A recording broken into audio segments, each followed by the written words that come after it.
আমার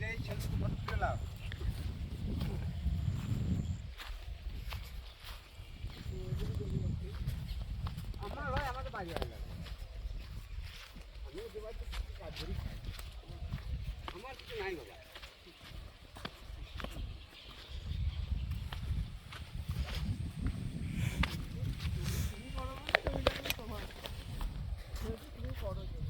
আমার বাবা বলতো আমার বাবা পালিয়ে গেছে জমি দিতে বাবার সঙ্গে যায় না। হ্যাঁ তাহলে খাই তো আমার বলে কি অহংকার করে লাভ।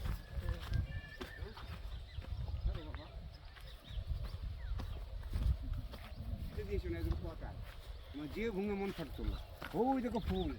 আপনার একটা ভিডিও করি আমার তাহলে হ্যাঁ? আমি একটু ভাগ ধরি কিরম ভালো লাগবে বলো দেখি।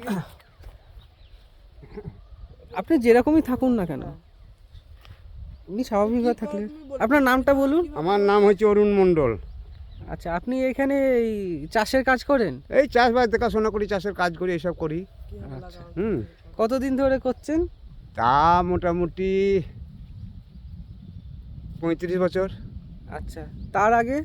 তার আগে ড্যাং ড্যাং করে বেরিয়েছি, লেখাপড়া শিখেছি। বাহ, ভালো জিনিস। বাবার ইয়েতে খেয়েছি। কোথায় পড়তেন? বহরানে। ওই যে স্কুলটার নাম কি? বহরান জয় দুর্গা হাই। আচ্ছা আচ্ছা, হ্যাঁ ওইটা বেশ বড় স্কুল, আমি ওটা আজকে গিয়েছিলাম। ওই দেখো বড় চাষি। আচ্ছা, বড় চাষি কিছু বলবেন? মাঠে মাঠটা কইছে বেড়াইতে, বুঝেছ শখ। আপনি কিছু বলুন আপনার নিজের সম্পর্কে। ও বিরাট চাষি, এই অঞ্চলে বড় চাষি। আপনার নাম বলুন। নাম সৈকত কুমার মণ্ডল। আচ্ছা, আপনি কি চাষ করেন? এই সবজি চাষ আছে, ধান চাষ আছে। চাষও করে চাকরিও করে। ও চাকরিও করেন? কি চাকরি করেন? আমি ইরিগেশন ডিপার্টমেন্টে চাকরি করি, গ্রুপ দিয়ে। আচ্ছা, তো মানে দুটোকে সামলান কিভাবে? আরও লোক আছে, আমি কি একা সব পারি? আর লেবার দিয়ে করতে হয়। আচ্ছা, তো দুটো কতদিন ধরে করছেন, মানে কোনটা কতদিন ধরে করছেন? এই চাকরিটা 14 সালে জয়েন করেছি, এই 2026 চলছে, 14 সালে। আচ্ছা, আর তার আগে যাই স্কুল করেছি, তারপরে চাষবাস করতাম। ও আচ্ছা, এখনও চাষও করছি, আবার ওটাও করতে হচ্ছে। জাতি ব্যবসাটা তো করতে হবে। কেমন লাগে চাষ করতে? চাষ করতে ভালো লাগে না বাবা, কিন্তু আমাদের এটা জাতি ব্যবসা, এখন লোকসান হচ্ছে। যে টাকাটা খরচা হচ্ছে সেটা আর প্রফিট আসছে না এখন। ও সামথিং অল্প অল্প সামথিং লাভ হচ্ছে। আলু কত করে কিনে খান? হ্যাঁ, আলু আমি তো ব্যাপারটা হচ্ছে 15-16 টাকা, আর আমাদের এখানে আলু বিক্রি হচ্ছে 10 টাকা। এখন বর্তমান তাও আলু ওঠে নাই, তাও ওঠে নাই। এখন তো দেখতে পাচ্ছ গাছ সব সবুজ, এখন আলু ওঠে নাই, তাই 10 টাকা। বেগুন এখানে বিক্রি হয়েছে কত? 15 টাকা, আর ওখানে মনে হয় 80 টাকা নাকি? আমি তো পেঁয়াজের দামটা জানি 30-32 টাকা হবে। তা আমাদের সবজি এমন ভাবেই ওঠে, দোকানে ওরা কিনে খায় দিয়ে মনে করে যাদের সম্পত্তি আছে তারা বিরাট বড় লোক। আমাদের খেটে পেট বইছে না। আমার যতদূর ধারণা, চাষির থেকে যারা ব্যবসা করে অবশ্যই তারা সত্যিই বড় লোক। তারা পয়সাটা লুটে নিচ্ছে। মানে এক একজনের বোধে 2-3 ঘন্টার জন্য বসে, তাতে 1000-2000 টাকা তো হয়ে যায়। আইডিয়া আছে, কথাটা একদম রাইট। তা তোমার কোথায় বাড়ি? এই গ্রামেই বাড়ি। গ্রামের নাম কি? গ্রামের নাম হচ্ছে গোয়ালপাড়া। আপনি আর নিজের সম্পর্কে কিছু বলুন। আমি নিজের আপনার ছোটবেলা, আপনার বড়বেলা, এই যা দেখছেন এরকমই ভাব। তা আমাদের এই দৈনন্দিন এমনি তেমনি করেই চলছে, মুনিশ খাটিয়ে নিজেকে ছোটাছুটি করে এসব চলে। তবে সংসারটা কোনো রকমে চলছে। আমরা উদ্বৃত্ত বলতে কিছু এই চাষ থেকে করতে পারছি না। একদিন হয়েছে, কিন্তু আজকাল হচ্ছে না। মানে অনেক যুগ আগে হয়েছে না, অনেক যুগ না, এই 15-20 বছর আগেই চাষ একটা ইনকাম ছিল। সে তো অনেক যুগই হলো। যেরকম ধান এখন খরচা বেশি হয়ে যাচ্ছে, লাভ অংশ কম হয়ে সেটা যাচ্ছে। কেন? কারণটা কি? কারণ বলতে এখন লেবারের হাই বাজার, সে তুলনায় চাষের মালের দাম নাই, সারের হাই বাজার, সে তুলনায় সব সমস্ত ফসল ধানের বা আমরা যেটা তৈরি করছি, প্রোডাকশন করছি, সেটা ন্যায্য মূল্যে পাচ্ছি না, ন্যায্য মূল্যটা আমরা। আচ্ছা, আপনারা নিজেরা যদি বিক্রি করতে যান তাহলে পাবে, কিন্তু আমি চাষ দেখবো না, বাজারে মাল বিক্রি করতে যাবো, সেটা আমাদের পক্ষে কখনো সম্ভব নয়। আমরা পারবো না, আমাদের পক্ষে হবেও না। হ্যাঁ, সেটা গেলে মোটামুটি লাভটা হবে। হ্যাঁ, সেটাই তো। কারণ যারা বিক্রি করে তারা এত দাম নেয়। ধানের দাম 1000 টাকা। হ্যাঁ আমরা বেচছি 1050, চাল হ্যাঁ। কত কিনে 60 খাচ্ছেন? কিলো। আর এবার চালটা কত কিনে খাচ্ছেন? হুম 60 কিলো ধানে 1000 টাকা দিচ্ছে, আর চাল কত করে কিনে খাচ্ছেন? তাহলে ওইখানেই চাল- কত মার খাচ্ছি।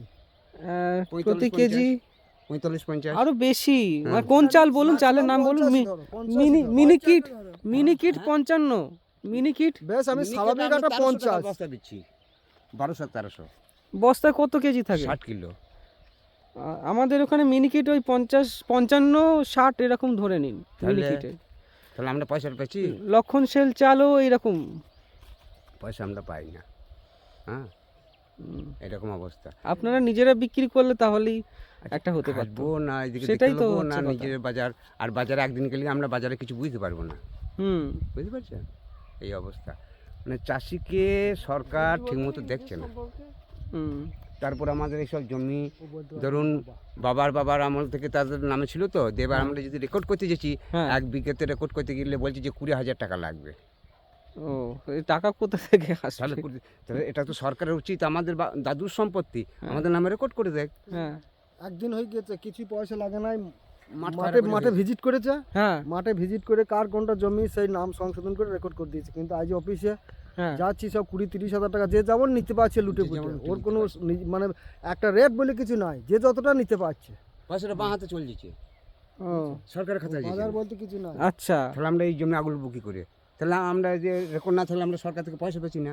হুম এই তো সরকার থেকে গন্ডগোলের ব্যাপার হয়ে গেছে। পয়সাও পাচ্ছি না বর্তমানে আমার। বিশাল। আপনারা কলকাতায় গিয়ে কোথাও অভিযোগ বা কোথাও এইগুলো আপনি নেটেই করুন।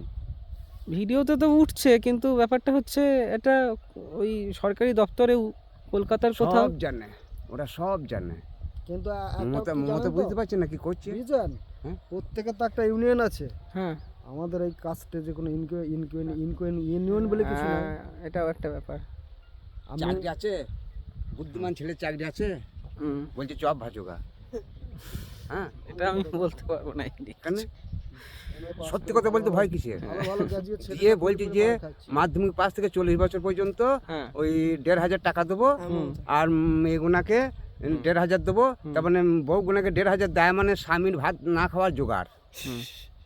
এগুলো দেবেন?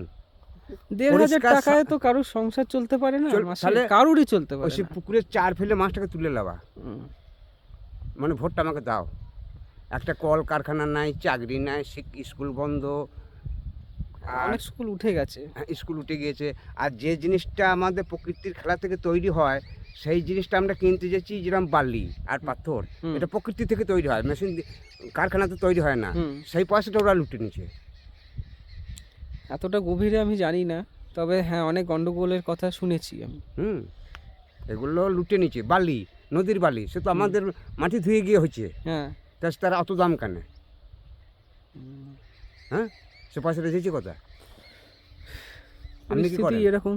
আমি আমি ভিডিও এডিটিং আর অ্যানিমেশন এসব আর কি, কম্পিউটারে কাজ করি আর কি। হ্যাঁ, চাকরি, সরকারি চাকরি পাওয়া যাচ্ছে না।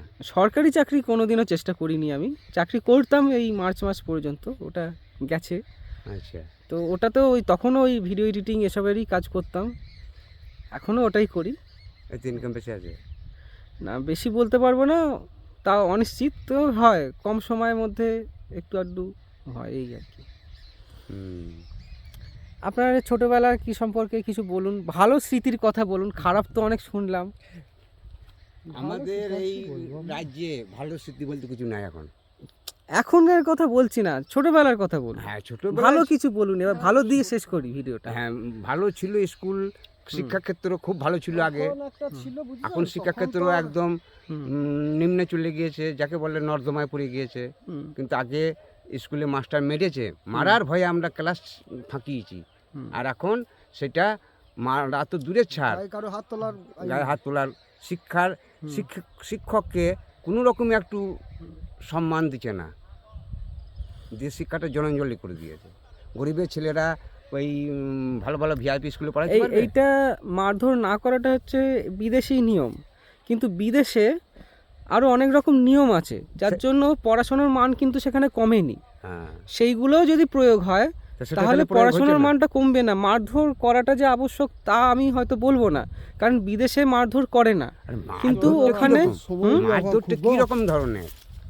না না, বিদেশে কোনো রকমই মারধর করে না, কিন্তু তাও বিদেশে অন্য এমন কিছু জিনিস আছে যে ভালোবাসার ছেলে মেয়েরা ভালোবেসে পড়াশোনা করে, হ্যাঁ, সেই ভালোবাসার জায়গাটা এখানে নেই, নাই আগ্রহর জায়গাটা নেই। নাই নাই নাই। এখানে হচ্ছে মুখস্থ বিদ্যা, দায়বদ্ধ হয়ে পড়াশোনা করা, কোনো রকমে একটা কিছু চাকরি বা রোজগারের ব্যবস্থা করা, শিক্ষা কিছুই হয় না এখানে।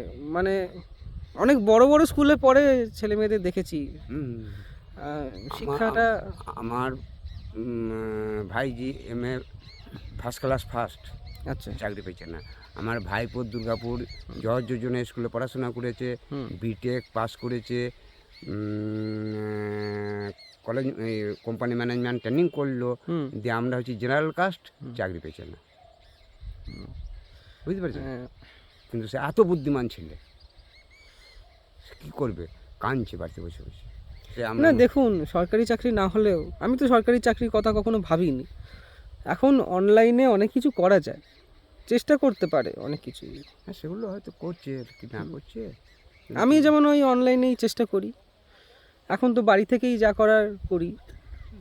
বাড়ি মানে অনলাইনেই কাজ দেয়, কম আসে। বাবা মা মা নেই, বাবা আছে। কী করে?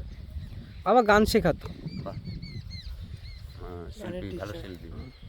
আর তুমি আমি ভব ঘুরে ঘুরে ঘুরে বেড়াই আর এইসব করি, যেথা করিনি।